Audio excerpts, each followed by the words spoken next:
At the start of this journey, I said allyship creates a culture that embraces differences and gives everyone a voice.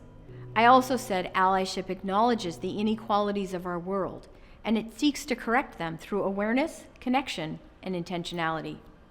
I hope you found that to be true, and that you've learned the actions necessary to harness the power of allyship for yourself and for others. It's up to you to take what you've learned and integrate it into your own behaviors. I hope you feel empowered using these strategies to make your organization safer for all people to play an active role. Being an ally, at least at first, is conscious, deliberate, and sometimes challenging work. But the more you act with intention, the more these actions will become part of your leadership style. As you integrate it into the processes, systems, and measurements of your organization, it will be clear to your team, your customers, and your investors that you place a high value on diversity, equity, and inclusion, and it will make a difference relative to your bottom line, your innovation levels, and your employee engagement.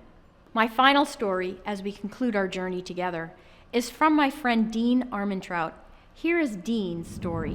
One specific example that will always be special to me is when I was at a work luncheon just 2 weeks after we had adopted our daughter. Executives from various companies were at our table, as was my senior leader. As my leader introduced me, she included that my husband and I were new parents with the best story ever.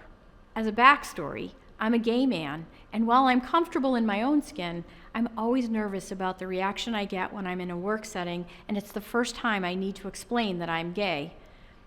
This simple comment put me at ease and made me smile inside and out, knowing I had her as an ally. I don't even think she realized what she did for me that day. That's what allies do. They remove barriers, even barriers they may not know exist, just by being intentional about being inclusive. Not big gestures, but small things you do every day. I've said being an ally is also being a good leader, but the thought I want to leave you with is that being an ally is about intentionally taking the time to respect, value, and engage the person who is alone, the person who may, for whatever reason, be struggling because something has made them feel like they don't belong.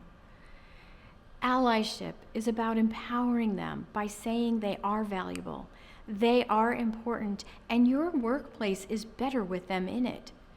Allyship isn't about rescuing someone. It's about being inclusive and embracing people so they can be their best. So go and be someone's ally and make the world a better place.